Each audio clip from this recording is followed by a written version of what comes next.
ठीक है, तो ये डिपेंडेंसी को हम इस तरीके से कोड कर सकते हैं जहां हम एक मेथड के अंदर दूसरे मेथड को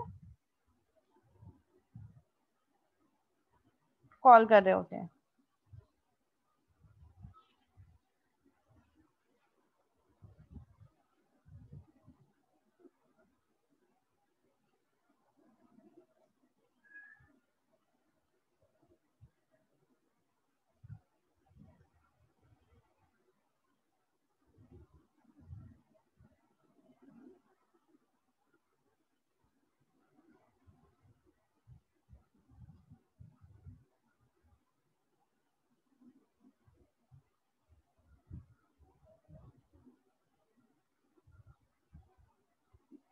जी क्लास कंटिन्यू करते हैं।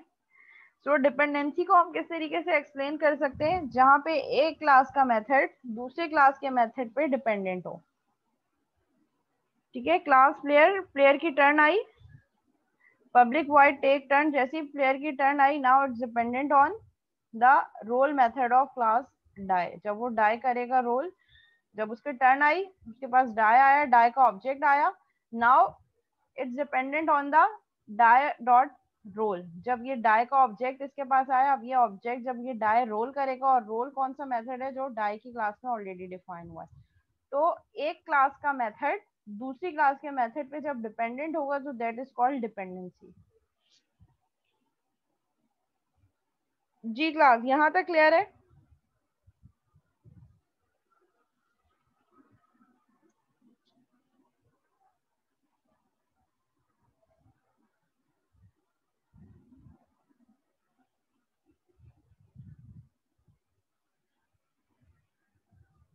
Now we are going to start the new topic which is sequence diagram। ठीक है, सीक्वेंस डायग्राम को हम देखते हैं कि एक्चुअली सीक्वेंस डायग्राम होती क्या है हमारे पास।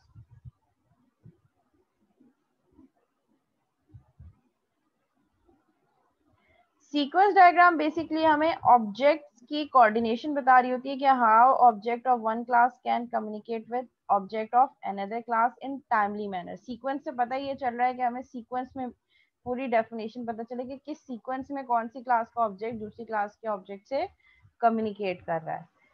ठीक है, तो इसको हम देख लेते हैं। To understand what a sequence diagram is, it is important to know the role of UML।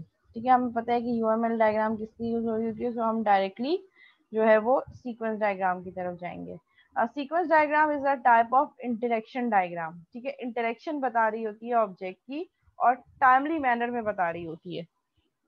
So type of interaction diagram because it describes how and in what order a group of objects work together।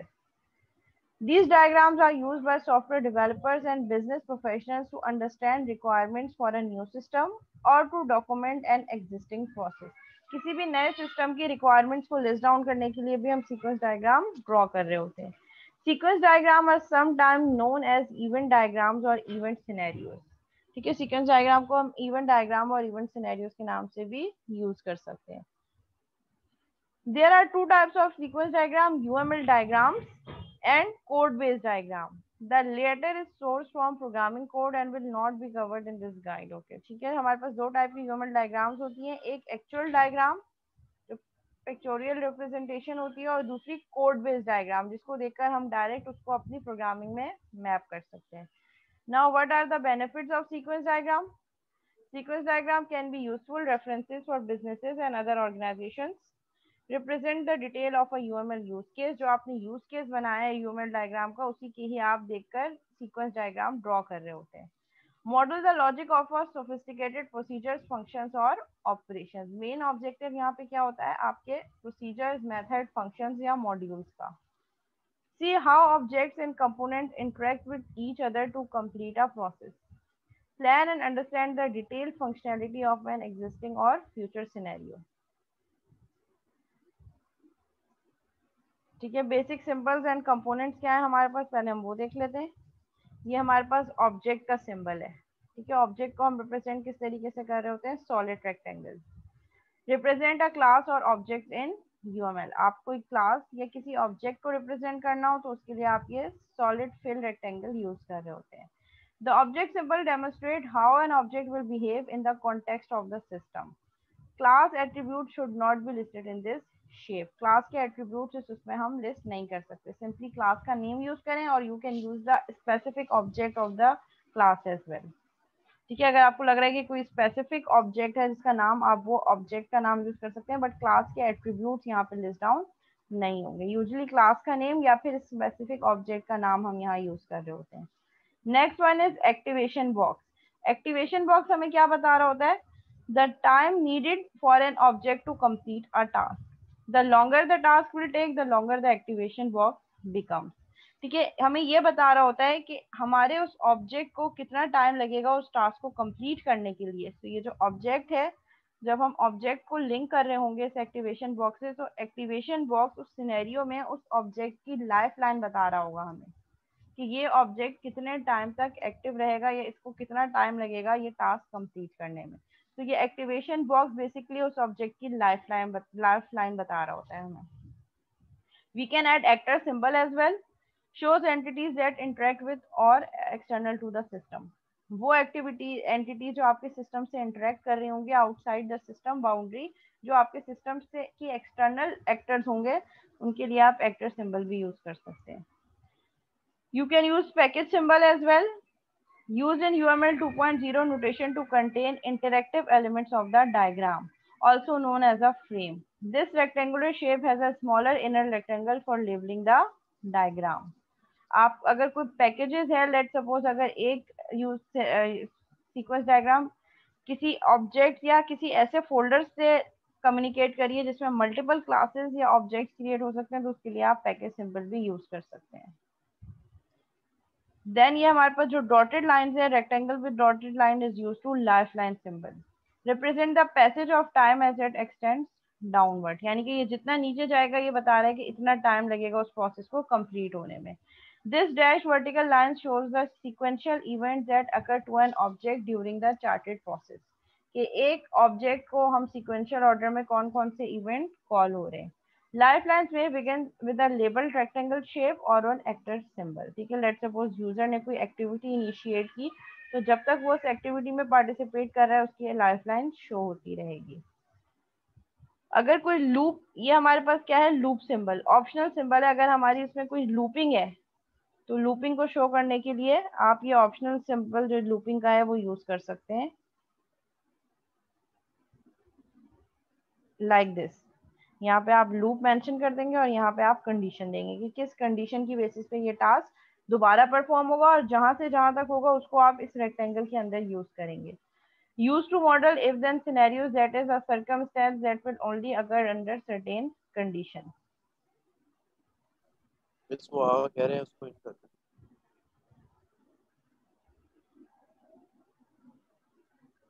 फिर next है हमारे पास alternative symbol.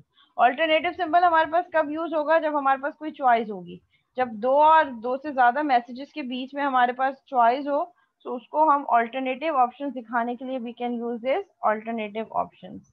Condition else, let suppose if और else कह रहे हैं कि अगर ये कंडीशन ट्रू हो तो ये पार्ट एग्जीक्यूट हो, नहीं एल्स तो ये. तो ऑल्टरनेटिव सिंबल के लिए आप इस तरीके से अपने उसको ब्रेक कर सकते हैं, इफ एंड एल्स. ठीक है, ये हमारे पास कुछ सिंबल्स हैं और ये मैसेज के सिंबल्स हैं. सिंक्रोनियस मैसेज सिंबल, जब एक जगह से दूसरी जगह मैसेज जा रहा है तो उसके लिए हम इस तरीके से ये एरो हेड यूज कर रहे होते हैं, solid line with arrow head. और फिर जब मेथड रिटर्न हो रहा हो, लेट से एक ऑब्जेक्ट ने दूसरे ऑब्जेक्ट को मेथड मैसेज पास किया और उस मैसेज का रिस्पॉन्ड आ रहा है, तो उसको हम कह रहे हैं सिंक्रोनस रिटर्न मैसेज सिंबल. इसको हम कैसे रिप्रेजेंट करते हैं, represented by a dash line with a line arrow head. ये जब हम अभी एक पूरी सीक्वेंस डायग्राम देखेंगे तो उसमें हमें ज्यादा बेटर क्रिएट होगा, समझ में आएगा कि ये कैसे काम कर रहा है. Asynchronous create message symbol represented by dash line with a line arrowhead. This message creates a new object. जब आपका कोई नया ऑब्जेक्ट क्रिएट हो रहा हो जिसको आपने क्रिएट की स्टीरियोटाइप भी यूज की हो, तो आप उसके लिए ये सिंबल यूज कर सकते हैं. रिप्लाई मैसेज सिंबल, जब भी कोई एक मेथड किसी दूसरे मेथड को रिस्पॉन्ड दे रहा होगा, रिप्लाई कर रहा होगा, या जैसे हम रिटर्न टाइप पढ़ते हैं, तो वो रिटर्न टाइप को अगर आपने शो करवाना है तो उसको आप इस तरीके से रिप्रेजेंट करवा सकते हैं. delete message symbol represented by a solid line with a solid arrowhead followed by an cross. This message destroys an object. इसका मतलब ये कि ये ऑब्जेक्ट इस स्टेट पे जाके खत्म हो गया है, इसका यूसेज या इसकी लाइफ लाइन यहाँ पे एंड हो गई। ठीक है, अब यहाँ पे इन्होंने एक एग्जांपल दिया है, sequence diagram for an hospital management system. The diagrams below provide a simple view of how the primary processes operate with each other over time. You can use lucid chart to reshape the diagram. ठीक है, let suppose ये हमारे पास है एक sequence diagram. ठीक है, यहाँ पे हम क्या कर रहे हैं, यहाँ पे हम सीक्वेंस डायग्राम को एंटिटी डायग्राम्स की तरह, क्योंकि अब हम यूज केस रियलाइजेशन भी पढ़ चुके हैं, तो हम उसको इस तरीके से रिप्रेजेंट कर सकते हैं। इससे हमें ये पता चलेगा कि हमें ये भी पता है कि हमारे पास एंटिटी, बाउंड्री और कंट्रोल क्लासेस कौन कौन सी हैं। तो हमने ये एंटिटी क्लासेस बनाई पेशेंट की, डॉक्टर की, ऑपरेशन की जो टेस्ट हो रहे हैं, और पेशेंट डेटाबेस जो कि हमारे पास एक बाउंड्री क्लास है, जिसमें पेशेंट का सारा रिकॉर्ड हम इनपुट ले रहे हैं फॉर्म में और वो डेटाबेस पे जाके स्टोर हो रहा है। ठीक है, अब यहाँ पे देखिए हम क्या कर रहे हैं, आसान होती है सीक्वेंस डायग्राम, बस हमें फ्लो बता रही होती है सिस्टम का कि एक क्लास का ऑब्जेक्ट दूसरी क्लास के ऑब्जेक्ट से कैसे कम्युनिकेट कर रहा है। ठीक है, तो अब यहाँ पे हमारे पास डॉक्टर है, डॉक्टर परफॉर्म चेकअप, किसको चेकअप करेगा, पेशेंट का, और फिर फीडबैक जनरेट होगा। प्रिस्क्राइब मेडिसिन, मेडिसिन प्रिस्क्राइब करेगा, और हो सकता है कि कुछ टेस्ट भी प्रिस्क्राइब करे। ठीक है, पेशेंट, डॉक्टर टू पेशेंट, और फिर उसके बाद इसके बाद नेक्स्ट हमारी सीक्वेंस क्या होगी, पार्टिसिपेट इन टेस्ट, टेस्ट वाली क्लास से कम्युनिकेट करेगा पेशेंट, और टेस्ट जो है वो परफॉर्म होगा। अब यहाँ से टेस्ट की जो रिपोर्ट आएगी, देखिए ये हमारे पास कौन सा मैसेज है, रिटर्न मैथड, तो वो टेस्ट वाली क्लास उस जो टेस्ट परफॉर्म हुआ है उसका रिजल्ट रिटर्न करेगी पेशेंट को दोबारा। रिपोर्ट पेशेंट किसको दिखाएगा, डॉक्टर को, रिव्यू रिपोर्ट, और जाके कहाँ इन्फॉर्मेशन अपडेट हो जाएगी, पेशेंट की इन्फॉर्मेशन में, डॉक्टर जो पेशेंट की डेटाबेस है उसमें उस टेस्ट का रिजल्ट जो है वो अपलोड हो जाएगा। फिर उसके बाद वो फर्दर मेडिसिन प्रिस्क्राइब कर सकता है, हो सकता है कि वो प्रिस्क्राइब करे ऑपरेशन, और फिर जब वो ऑपरेशन करेगा तो फिर यहाँ से पेशेंट चेक करेगा कि क्या कोई अंडरगो ऑपरेशन है। फिर उसके बाद क्या होगा, ये देखिए ये डॉक्टर वाला जो है ये लाइफ लाइन इसकी अभी एक्टिव है, ये एक्टिवेशन बार है कि ये ऑब्जेक्ट अभी यहाँ से लेकर यहाँ तक दोबारा से एक्टिवेट हो गया। देन परफॉर्म ऑपरेशन, डॉक्टर जो है वो ऑपरेशन परफॉर्म करेगा और उसको ऑपरेशन की क्लास से लिंक होगा। फिर उसके बाद पेशेंट से अपडेट पेशेंट इन्फो, उसकी जो पेशेंट की जो भी कंडीशन होगी उसको रिकॉर्ड करेंगे और जाके डेटाबेस में अपडेट कर देंगे। तो ये इसकी एक सिंपल सी सीक्वेंस डायग्राम है। जी क्लास, यहाँ तक कोई सवाल रिलेटेड टू सीक्वेंस डायग्राम? इसमें बस हम ऑब्जेक्ट बता रहे होते हैं डिफरेंट क्लासेस, और वो क्लासेस आपस में एक सिनेरियो में कैसे कम्युनिकेट कर रही हैं इन टाइमली मैनर, बस वो कम्युनिकेशन हम बता रहे होते हैं। नेक्स्ट एक और डायग्राम है हमारे पास, एटीएम की एग्जांपल है। ठीक है, यहाँ पे हमारे पास जो है वो एक पर्सन होगा। ठीक है, एटीएम को हमने एक बाउंड्री क्लास कंसीडर किया क्योंकि एटीएम मशीन इटसेल्फ जो है वो हमारे बैंक से कनेक्टेड है, बट बेसिकली एक इंटरफेस है। एक्चुअली जो अकाउंट है वो हमारा बैंक से कनेक्टेड है। सो एटीएम को हमने यहाँ पे बाउंड्री क्लास कंसीडर किया है। फिर हमारे पास एक कंट्रोल क्लास है और एंटिटी क्लास है डेटाबेस की, जहाँ मेरा अकाउंट सेव है। ठीक है, अब पर्सन सबसे पहले क्या करेगा, अपना कार्ड इंसर्ट करेगा। वो एटीएम की जो क्लास है, वो जो हमारे पास बाउंड्री क्लास है, जो इंटरफेस है, वो उसकी पिन को वेरीफाई करने के लिए कहाँ भेजेगा, कंट्रोल क्लास को। कंट्रोल क्लास उस पिन को वेरीफाई करेगी कि वो जो पिन है वो उसी यूजर की पिन है। देन अगर इनवैलिड पिन होगी तो यहाँ से रिटर्न आ जाएगा, रिस्पॉन्ड आ जाएगा। ठीक है, ये देखिए ये वाली क्लास ने इसको क्या किया, रिस्पॉन्ड रिटर्न कर दिया कि आपकी इनवैलिड पिन है, और इनवैलिड पिन होगी तो आपका कार्ड एटीएम क्या कर देगा, इजेक्ट कर देगा। नहीं तो क्या, अगर ये सिनेरियो नहीं होगा तो ऑप्शनल क्या होगा, रिक्वेस्ट अमाउंट, यानी कि अगर पिन वेरीफाई हो गई तो एटीएम क्या करेगा, यूजर से कहेगा कि अमाउंट रिक्वेस्ट करेगा। एंटर डिपॉजिट अमाउंट, यूजर अपनी डिपॉजिट अमाउंट एंटर करेगा। फिर यहाँ से कंट्रोल क्लास वो अमाउंट कहाँ से डिपॉजिट करेगा, बैंक की डेटाबेस से चेक करेगा और फिर आपके स्टेटस को अपडेट कर देगा। लेट सपोज अगर 5000 उसने डिपॉजिट करवाने तो वो 5000 डिपॉजिट करेगा और आपका अमाउंट अपडेट हो जाएगा। लेट सपोज अगर 10,000 था तो वो 10,000 में उसने 5,000 ऐड किए तो उसके अपडेट अकाउंट कितना हो जाएगा 15,000। अब फिर क्या होगा, यूजर ने कहा कि अब मुझे विड्रॉ करवाना है। तो जब यूजर विड्रॉ करवाएगा तो वो पूछेगा आपसे, अमाउंट पूछेगा, और अगर विड्रॉ सफिशिएंट फंड, अगर आपके अमाउंट अकाउंट में उतना बैलेंस है जितना आपने निकलवाना है या उससे ज्यादा है, तो ये क्या रिस्पॉन्ड कर देगा, tell patron if insufficient fund. अगर इनसफिशिएंट फंड है तो भी उसको नोटिफाई कर दे, नहीं तो ट्रांजेक्शन को कंक्लूड कर दे। ये हमारे पास सिंपल एटीएम की एक सीक्वेंस डायग्राम बन गई। जी क्लास, इससे इसमें कोई सवाल?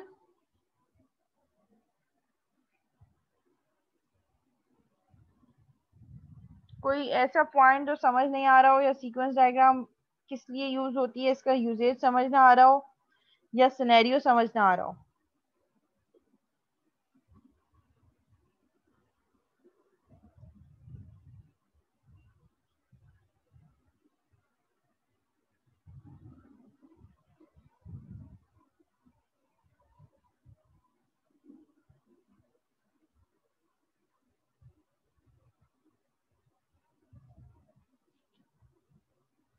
जी क्लास, जाग रहे हैं क्या सो रहे हैं?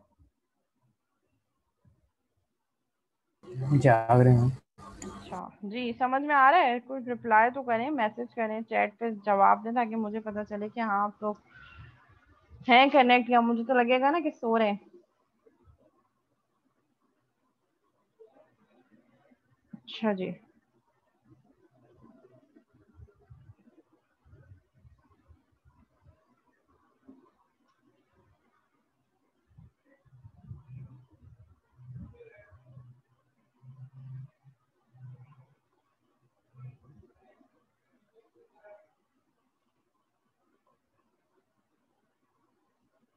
Okay good.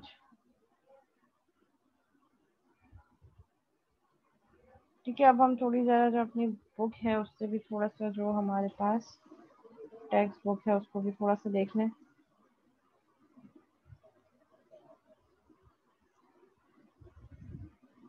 जिसमें हमारी ये केस स्टडी है।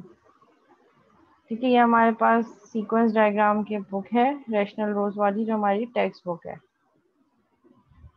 A sequence diagram shows object interaction arranged in time sequence। ठीक है, सीक्वेंस डायग्राम हमें क्या बता रही होती है, हमें ऑब्जेक्ट बता रही होती है कि कौन सा ऑब्जेक्ट दूसरे ऑब्जेक्ट से कैसे इंटरेक्ट कर रहा है, कम्युनिकेट कर रहा है, और किस टाइम में कर रहा है, मतलब वो ऑर्डर के साथ बता रही है हमें।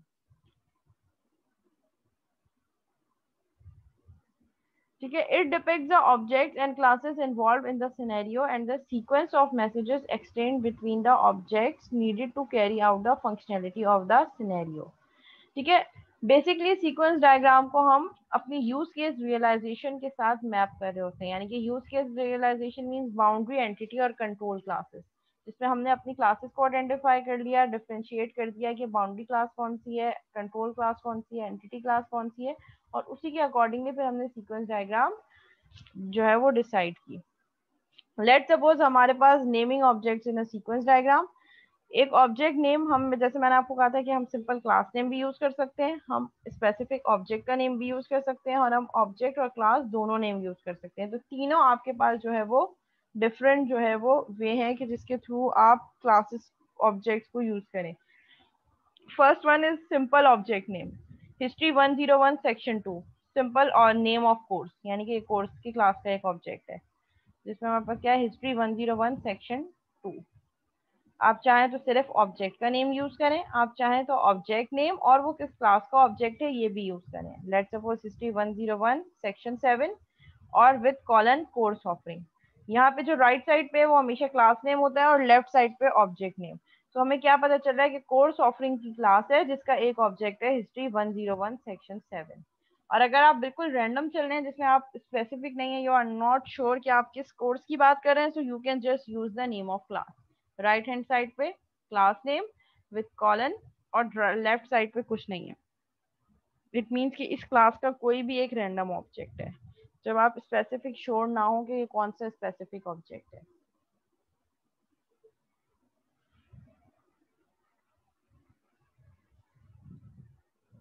ठीक है, जैसे यहाँ पे गिवन है object names can be specific. अगर आपको स्पेसिफिक पता है कि ये ऑब्जेक्ट है, that is algebra 101 section 1 PFCSC 101, और they can be general as well, let's suppose simply a course offering. अब कोर्स ऑफरिंग में कोई भी ऑब्जेक्ट आ सकता है, लेकिन अगर आप श्योर हैं कि आप किसी एक पर्टिकुलर ऑब्जेक्ट की बात कर रहे हैं तो फिर आप उसके लिए डायरेक्ट ऑब्जेक्ट नेम भी यूज कर सकते हैं। Each object also has its timeline. ठीक है, हर ऑब्जेक्ट की अपनी लाइफ लाइन होती है, टाइमलाइन होती है, जिसको हम dash line below the object show कर रहे होते हैं, यानी कि उस ऑब्जेक्ट के नीचे हम डैश लाइन ड्रॉ करेंगे तो वो उसकी लाइफ लाइन बता रहा है, like this. Professor course manager की क्लास है और कोर्स ऑफरिंग का एक कोर्स है स्पेसिफिक, तो हमने इसको आपस में क्या कर दिया, एक दूसरे से ये डैश लाइन क्या बता रही है, लाइफ लाइन, और ये एक मेथड पास हो रहा है प्रोफेसर कोर्स मैनेजर की क्लास में कि मुझे ये कोर्स पढ़ाना है, वही वाली केस स्टडी जो हम फर्स्ट डे से पढ़ रहे हैं।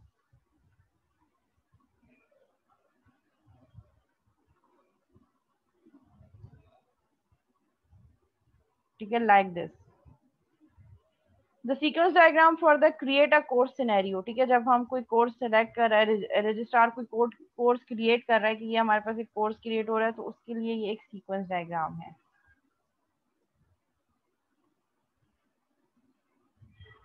ठीक है, मेन एंटिटी जो इस एक्टिविटी को इनिशिएट करेगी वो क्या है, रजिस्ट्रार। और इसमें कौन कौन सी चीजें हैं हमारे पास, अ कोर्स फॉर्म जो कि बाउंड्री क्लास होगी basically, the manager control class, and a course which is entity class. आप चाहें तो इसको यूज केस की रियलाइजेशन से भी मैप कर सकते हैं। ठीक है, registrar outside the system boundary course form में कोर्स इन्फॉर्मेशन सेट करेगा। नाउ वी आर सपोजिंग कि वो कोई नया कोर्स ऑफर कर रहा है, सेट कोर्स इन्फो और प्रोसेस कर देगा, मतलब फॉर्म फिल करेगा और उस फॉर्म को प्रोसेस कर देगा। अब कोर्स फॉर्म जो फॉर्म है वो क्या करेगा, कोर्स को ऐड करेगा द मैनेजर वाली क्लास के पास, और मैनेजर जो कंट्रोल वाली क्लास है वो उसको न्यू कोर्स क्रिएट कर देगा जो कोर्स की क्लास में जाके ऐड हो जाएगा कि एक नया कोर्स भी ऑफर हो गया है। तो उसकी सीक्वेंस डायग्राम कुछ इस तरीके की बनेगी। A sequence diagram with the object a course assigned to the course class is shown in, ये जो कोर्स है जो कोर्स क्लास में जाके शो हुआ है, ये देखिए एंटिटी क्लास बन गई। जो मैंने आपको कहा था कि ये कोर्स जो है एक एंटिटी क्लास बन सकती है, जिसमें जो कोर्स नया कोर्स आपने ऐड किया है that will be the object of entity class of course. ये हमारे पास एक ऑब्जेक्ट बन गया जो कि कोर्स की क्लास का ऑब्जेक्ट है।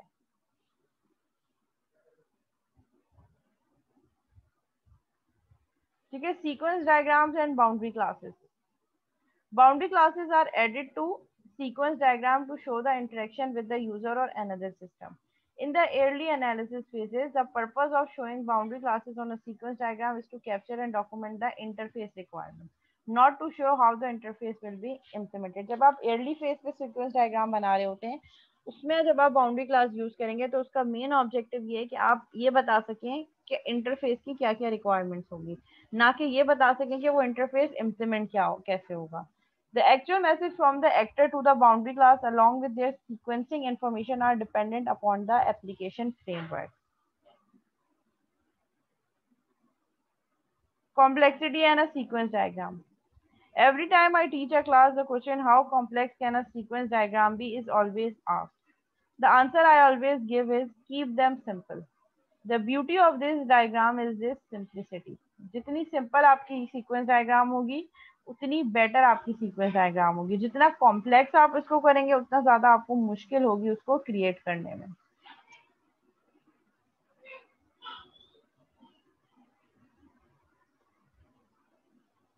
जी क्लास यहाँ तक क्लियर है? लास्ट लाइन बोली आपने, ये दोबारा बोलिएगा। सॉरी,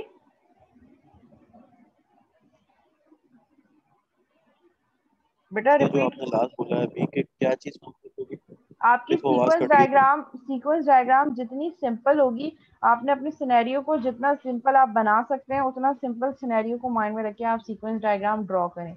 जरूरी नहीं है कि आप अपनी सीक्वेंस डायग्राम को कॉम्प्लेक्स करें। जितनी ज्यादा कॉम्प्लेक्स करते चले जाएंगे आप सीक्वेंस डायग्राम को, उतना ज्यादा जो उसका ऑब्जेक्टिव है वो कम होता चला जाएगा। The main objective of sequence diagram is to show just the communication between different objects, that in a scenario how different objects may communicate or collaborate with each other through method passing. एक class का object दूसरी class के object से कैसे communicate कर रहा है और किस मैनर में कर रहा है, किस फैमिली मैनर में कर रहा है, that is called sequence diagram. अब जब हमने ईएसयू वाली कोर्स रजिस्ट्रेशन सिस्टम पूरा देखा है, अब हम उसकी पूरे की सीक्वेंस डायग्राम डिस्कस करेंगे with use case realization as well. ठीक है, यूज केस रियलाइजेशन में हमारे पास क्या है, सबसे पहले हमने देखा प्रोफेसर। ठीक है, select courses to teach, add a course offering. Sequence diagram हम कौन से वाले सिनेरियो के लिए देख रहे हैं, जब कोई प्रोफेसर कोर्स सिलेक्ट कर रहा है कि मैं ये कोर्स पढ़ाना चाह रहा हूँ, या अब कोर्स ऑफरिंग अपने पास ऐड करना चाह रहा है कि ये कोर्स जो ऐड हुआ मैं इसको टीच करना चाह रहा हूँ। तो इस सिनेरियो के लिए हम सीक्वेंस डायग्राम अब डिस्कस करने जा रहे हैं। इस सिनेरियो के लिए सीक्वेंस डायग्राम हमारे पास इनिशिएटिव कहाँ से होगा, प्रोफेसर की क्लास से, जो मेन एक्टर है, जो इस एक्टिविटी को इनिशिएट कर रहा है। Professor is an actor of the system, जो कि किससे, बाउंड्री क्लास, जो प्रोफेसर कोर्स ऑप्शन की जो बाउंड्री क्लास है उससे कम्युनिकेट करेगा, जो बेसिकली एक बाउंड्री क्लास है, यानी कि एक इंटरफेस है। उस इंटरफेस पे प्रोफेसर अपना पासवर्ड एंटर करेगा, बाउंड्री क्लास उसको वेरीफाई करेगी। अगर तो वो करेक्ट वेरीफाई हो गया, यानी कि जो पासवर्ड एंटर किया है वो मैच हो गया डेटाबेस में रखे हुए पासवर्ड से, तो फिर आपका प्रोफेसर सेमेस्टर एंटर करेगा। याद है, ये हमने यूज केसेस में पढ़ा था, ये वही यूज केस की रियलाइजेशन हम यहाँ सीक्वेंस डायग्राम में दे रहे हैं। उन्होंने सेमेस्टर एंटर किया, नेक्स्ट अभी करंट सेमेस्टर या नेक्स्ट सेमेस्टर एंटर कर सकते हैं, उससे पीछे नहीं, क्योंकि जाहिर है वो तो ऑब्वियसली एलोकेशन हो चुकी है। तो करंट सेमेस्टर या नेक्स्ट फ्यूचर वाला सेमेस्टर जो आ रहा है वो सेमेस्टर एंटर करेंगे, एड एन ऑफरिंग। फिर उसके बाद क्या करेंगे, ऑफरिंग दिस जो है वो करेंगे कि मैं ये वाली ऑफर जो है कोर्स ऑफर करना चाह रहा हूँ। तो उस सेमेस्टर के अंदर प्रोफेसर कोर्स ऑप्शन का जो इंटरफेस है वो क्या करेगा, एक डिस्प्ले का मेथड कॉल करेगा एड अ कोर्स ऑफरिंग की बाउंड्री क्लास को। एड अ कोर्स ऑफरिंग की बाउंड्री क्लास क्या करेगी, सिलेक्ट मैथ 10, जो ऑफर कोर्स उन्होंने ऑफर किया अगर वो एग्जिस्ट कर रहा होगा तो वो उसको उनको डिस्प्ले कर देंगे प्रोफेसर को, कोई ये कोर्स है, इसकी ये आईडी है इन टाइम्स पे। फिर क्या होगा, एड अ कोर्स ऑफरिंग की क्लास गेट ऑफरिंग, कि ये कोर्स मैंने ऑफरिंग गेट करनी है।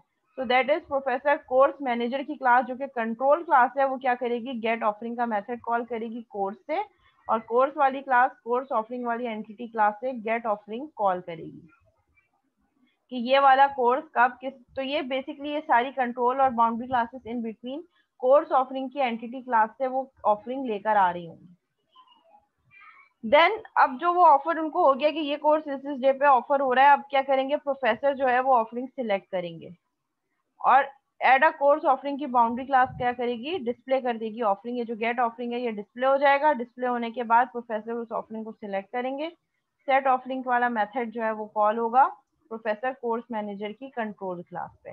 और प्रोफेसर कोर्स मैनेजर की कंट्रोल क्लास क्या करेगी, एंटिटी क्लास ऑफ कोर्स में इस प्रोफेसर को ऐड कर देगी कि इस कोर्स में लेट सपोज अगर पीएफ का कोर्स है तो इसमें जिस प्रोफेसर ने ये रिक्वेस्ट सेट किया है, इसको सिलेक्ट किया है, ऑफरिंग सेट किया है, उस प्रोफेसर को इस पे ऐड कर दो। अब ये प्रोफेसर कोर्स मैनेजर की क्लास का टास्क है कि वो देखे कि वो प्रोफेसर को कोई और कोर्स को एलोकेट नहीं है, इस पीएफ में कोई और प्रोफेसर को एलोकेट नहीं हो गया, इस प्रोफेसर के मैक्सिमम 4 कोर्सेज ऑलरेडी इनरोल्ड तो नहीं हो गए। तो ये सारा काम प्रोफेसर कोर्स मैनेजर वाली क्लास करके उस प्रोफेसर को ऐड कर देगी उस कोर्स में, और कोर्स की एंटिटी क्लास कोर्स ऑफरिंग में जाके भी उस प्रोफेसर को ऐड कर देगी कि इस ये जो कोर्स ऑफर हुआ इसमें प्रोफेसर ऐड हो चुके हैं।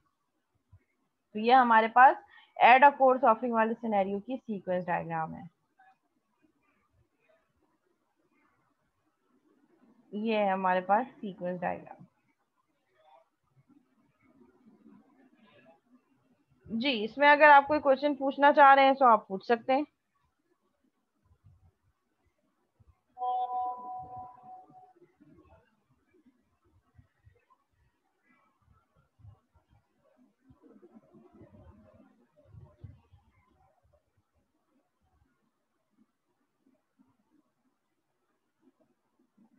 जी क्लास क्लियर है या कोई सवाल है?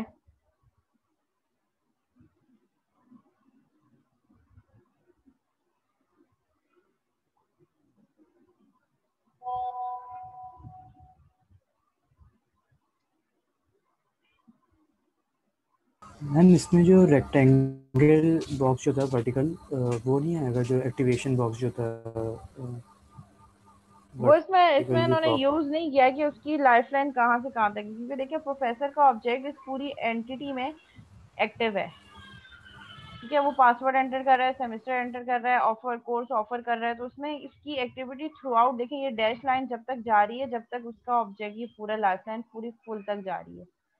हाँ, अगर इन बिटवीन किसी एक्टर की जो है वो लाइफ लाइन एंड हो रही है तो फिर हम उसको रिप्रेजेंट कर सकते हैं उस एक्टिवेशन बॉक्स से। लेकिन यहाँ पे ये सारी क्लासेस इस पूरी एक्टिविटी में थ्रू आउट इन्वॉल्व है, जब तक ये एक्टिविटी एंड नहीं हो जाती तो उनकी लाइफ लाइन क्या है, टिल दी एंड जा रही है। तो ये उस अच्छा एक्टिवेशन बॉक्स ऑब्जेक्ट की एक्टिवेशन बता रहा है, और ये जो डॉटेड लाइंस हैं, डैश लाइंस, ये इस एंटिटी की बता रही है कि इसका इस पूरे सिनेरियो में एक्टिवेशन कितनी है। जैसे प्रोफेसर है तो इस पूरे सिनेरियो में वो इन्वॉल्व है, तो ये इनकी पूरी लाइफ लाइन है। कोर्स है, कोर्स ऑफरिंग है, तो ये तमाम क्लासेस के जो ऑब्जेक्ट है, कोई भी कोर्स की हम बात करें, हम डेटा स्ट्रक्चर का कोई कोर्स ले लेते हैं तो वो जिसको प्रोफेसर ने सिलेक्ट किया है वो थ्रू आउट देखें यहाँ से स्टार्ट होके टिल दी एंड चल रही है। एक्टिवेशन बॉक्स हमें बता रही है ये कि वो कोर्स कब तक या वो पर्टिकुलर ऑब्जेक्ट कब तक एक्टिव है, किसी एक पर्टिकुलर ऑब्जेक्ट की बात हो रही है, जैसे हमने एटीएम में एक सेशन देखा था।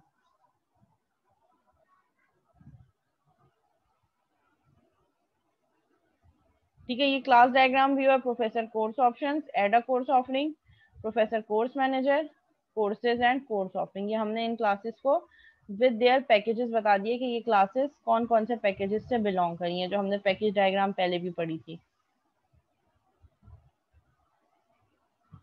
The use case diagram present an outside view of the system. Use case diagram हमें सिस्टम का फ्रंट एंड बता रही होती है, outside view of the system. The functionality of the use case is captured in the flow of events. और जो functionality हमने use case में बताई होती है उसको हम कहाँ लिस्ट डाउन कर रहे होते हैं, फ्लो ऑफ इवेंट्स, यानी कि वो सारे सिनेरियो के वो यूज केसेस कैसे काम कर रहा है। Scenarios are used to describe how use cases are realized as interaction among societies of objects. उन scenarios को देखकर हम ये बता रहे होते हैं कि वो use cases को हम कैसे realize कर रहे हैं, बाउंड्री क्लासेस कौन सी होंगी, एंटिटी कौन सी होगी, कंट्रोल कैसे होंगी, और उनके ऑब्जेक्ट आपस में एक दूसरे से कैसे कम्युनिकेट कर रहे होंगे। A scenario is an instance of a use case. एक scenario जो है वो एक use case का ही instance है।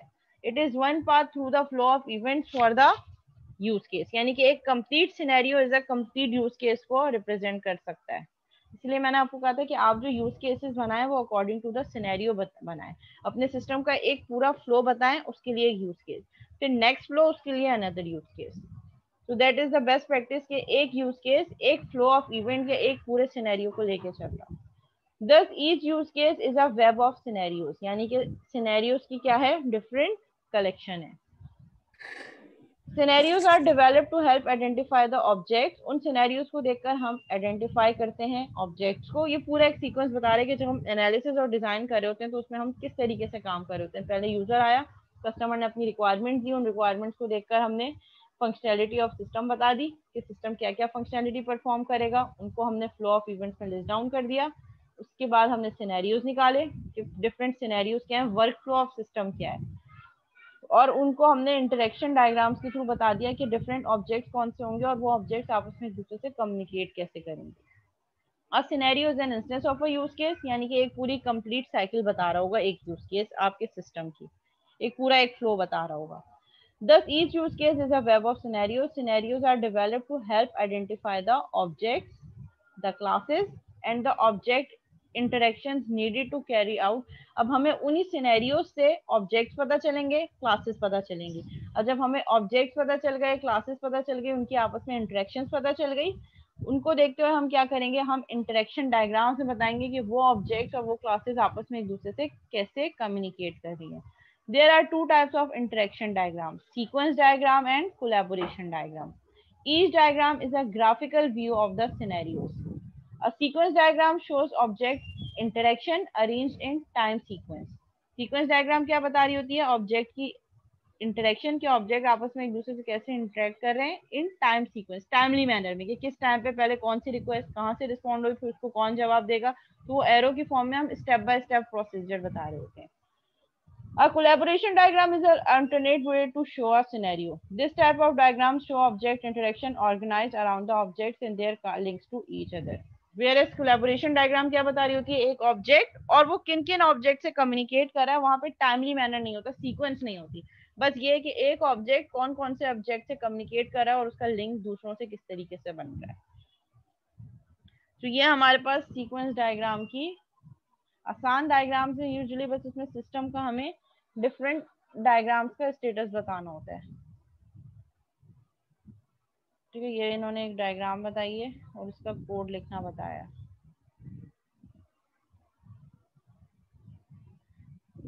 ठीक है, इसको हम देख लेते हैं। ये एक डायग्राम है। अब हम ये देखेंगे कि सीक्वेंस डायग्राम से हम कोड कैसे राइट डाउन कर सकते हैं। ठीक है, तो ये हमारे पास एक सीक्वेंस डायग्राम है। ठीक है, जिसमें हमारे पास डिफरेंट ऑब्जेक्ट्स हैं। कौन कौन से ऑब्जेक्ट हैं? पहला जो हमारे पास ऑब्जेक्ट है वो ऑब्जेक्ट है हमारे पास कौन सी क्लास से बिलोंग कर रहा है? Auto driver object. Auto driver की क्लास का ऑब्जेक्ट है। Front sensor FS and speech regulator जो है ये क्या है? ये क्लासेस नहीं है, स्पेसिफिक एट्रीब्यूट्स हैं। ठीक है, अब हमने क्या किया? हमने देखा सबसे पहले हमारे पास रिक्वेस्ट इनिशिएट हुई, ड्राइव फॉरवर्ड का एक मेथड कॉल हुआ। ड्राइव फॉरवर्ड जो कि सेकंड्स इनपुट ले रहा होगा कि जब हम ड्राइव कर रहे हैं तो सेकंड्स में स्पीड क्या है हमारे पास। तो ऑटो ड्राइवर के ऑब्जेक्ट की लाइफ लाइन क्या रहेगी? यहाँ से लेकर यहाँ तक। ठीक है, फ्रंट सेंसर हमें क्या बता रहा है? जैसे ही टू क्लोज होगा तो फ्रंट सेंसर वाला ऑब्जेक्ट क्या बताएगा कि ये बहुत ज्यादा क्लोज हो गया है, एंड लूप चलेगी। और ये लूप कब तक चलेगी? For second. ये देखें, अगर आपने लूप को रिप्रेजेंट करना है तो आप उसको इस तरीके से, ऐसे हमने देखा था लूप और उसके अंदर इफ कंडीशन। अगर टू क्लोज हो गया तो फिर क्या करो? यहाँ पे स्पीड रेगुलेटर क्या बताएगा? स्लो डाउन का एक मेथड पास करेगा और उसके रिटर्न में हम क्या करेंगे? अपने उसको स्लो कर देंगे अगर बहुत ज्यादा क्लोज हो गया है वो फ्रंट सेंसर के। तो ये एक सिनेरियो है, इसके लिए इन्होंने एक डायग्राम ड्रॉ किया। अब इस डायग्राम की इम्प्लीमेंटेशन दिखाई है कि हम इस सीक्वेंस डायग्राम को क्लास डायग्राम में कैसे इम्प्लीमेंट कर सकते हैं। ठीक है, ये हमारे पास क्लास है, पब्लिक क्लास ऑटो ड्राइवर, जिसमें फ्रंट सेंसर और speed regulator are two attributes of auto driver class. मैंने आपको ये कहा था कि फ्रंट सेंसर और speed regulator are two attributes of auto driver objects. अब हम क्या कर रहे हैं? हमारे पास एक मेथड है ड्राइव फॉरवर्ड का जो कि सेकंड्स में इनपुट ले रहा है, आर्ग्यूमेंट्स ले रहा है। ये वाला मेथड ड्राइव फॉरवर्ड जो सेकंड्स में इनपुट ले रहा है। ठीक है, हमने इस मेथड के अंदर क्या डेफिनेशन रखी? For int i is equal to 0, i is less than seconds, i plus plus, यानी कि जो ड्राइव फॉरवर्ड जितने सेकंड्स आए हैं, जितनी देर उसने ड्राइव किया है, 0 से लेकर वहां तक चलाओ। बूलियन एक वेरिएबल डिक्लेयर करो, एट्रीब्यूट जो कि बूलियन हो, यानी कि ट्रू और false. fs dot to close, अगर फ्रंट सेंसर वाला जो ऑब्जेक्ट है वो बहुत ज्यादा क्लोज हो रहा है, जो कि फ्रंट सेंसर यहाँ पे क्या है? अच्छा देखें, यहाँ पे हमारे पास क्या है? यहाँ पे हमारे पास एसोसिएशन है। एसोसिएशन किस तरीके से? Front sensor and speed regulator किसी और क्लास, जो हमारे पास कुछ और क्लास के ऑब्जेक्ट्स हैं जो यहाँ पे एज एन एट्रीब्यूट यूज हो रहे हैं फॉर ऑटो ड्राइवर। एक फ्रंट सेंसर की क्लास है, एक स्पीड रेगुलेटर की क्लास है। हम क्या कह रहे हैं कि अगर fs का जो ऑब्जेक्ट पास हुआ है, अगर वो टू क्लोज का मेथड कॉल हो जाए, and if two close is true so sr dot slow down, यानी कि जो स्पीड रेगुलेटर है वो हमें क्या मैसेज शो करे कि आप अपनी स्पीड को स्लो कर दें, स्लो डाउन का मेथड कॉल हो जाए। तो ये एक सिंपल जो है इस कोड की, ये जो गिवन है सीक्वेंस डायग्राम गिवन है, इसका कोड राइट डाउन है। अब फ्रंट सेंसर और स्पीड रेगुलेटर की क्लास डेफिनेशन यहाँ गिवन नहीं है, जो सिंपल सीक्वेंस डायग्राम गिवन है बस उसकी कोडिंग यहाँ पे गिवन है, जो कि ये कर रहा है कि हम जब अपनी कार को फॉरवर्ड कर रहे हैं तो वो सेकंड्स ले रहा है इनपुट, और वो ये देख रहा है कि कहीं आपकी क्लास जो फ्रंट सेंसर से बहुत ज्यादा क्लोज तो नहीं हो रही, नेक्स्ट वाली कार के, दूसरी कार के फ्रंट सेंसर से बहुत करीब तो नहीं हो रही। अगर बहुत करीब हो रही है तो वो क्या थ्रो कर रहा है? स्पीड रेगुलेटर एक मेथड हमें सेट कर रहा है स्लो डाउन, कि आप अपनी स्पीड को स्लो करें, सो दैट कहीं जो है वो जो है वो कोलिजन ना हो जाए। देखो, एसोसिएशन इस तरीके से, जब हम किसी भी क्लास का ऑब्जेक्ट या आर्ग्यूमेंट या रेफरेंस किसी और क्लास में ऐसा एट्रीब्यूट यूज करते हैं, सो दैट इज एसोसिएशन। देखो यहाँ पे private front sensor fs, private speed regulator sr, तो ये रेफरेंस है। fs and sr are the references of front sensor and speed regulator class respectively. It means के front sensor और speed regulator की कोई क्लास ऑलरेडी डिफाइन होगी जिसके object को हम यहाँ पे एज एन रेफरेंस यूज कर रहे हैं। हम कह रहे हैं कि जब भी fs डॉट टू क्लोज हो, यानी कि उस क्लास का ऑब्जेक्ट जो फ्रंट सेंसर की क्लास है वो इस वाली कार से बहुत करीब हो जाए, टू क्लोज का मेथड कॉल हो और रिटर्न करे ट्रू। इफ टू क्लोज, अगर ये ट्रू होता है, यानी कि हमारी जो ये ऑटो ड्राइवर अभी जिस क्लास की हम बात कर रहे हैं वो किसी और दूसरी क्लास के फ्रंट सेंसर से बहुत ज्यादा करीब हो रही है, तो क्या रिजल्ट आएगा? ट्रू। और इफ ट्रू सो एक और क्लास है स्पीड रेगुलेटर SR, उसका मेथड से क्या कॉल कर दो SR डॉट स्लो डाउन, यानी कि स्पीड रेगुलेटर की क्लास का स्लो डाउन मेथड कॉल करो, जो हमें ये नोटिफाई करो कि आप अपनी स्पीड को स्लो करें, कोलिजन के चांसेस हैं, एक्सीडेंट के चांसेस हैं, आप एक और गाड़ी के से बहुत ज्यादा क्लोज हो रहे हैं। अब वो जाहिर स्पीड निकलेगी, डिस्टेंस निकलेगा, वो सारी चीजें यहाँ पे हाइड है। यहाँ पे सिर्फ इन्होंने एक सिनेरियो को सिर्फ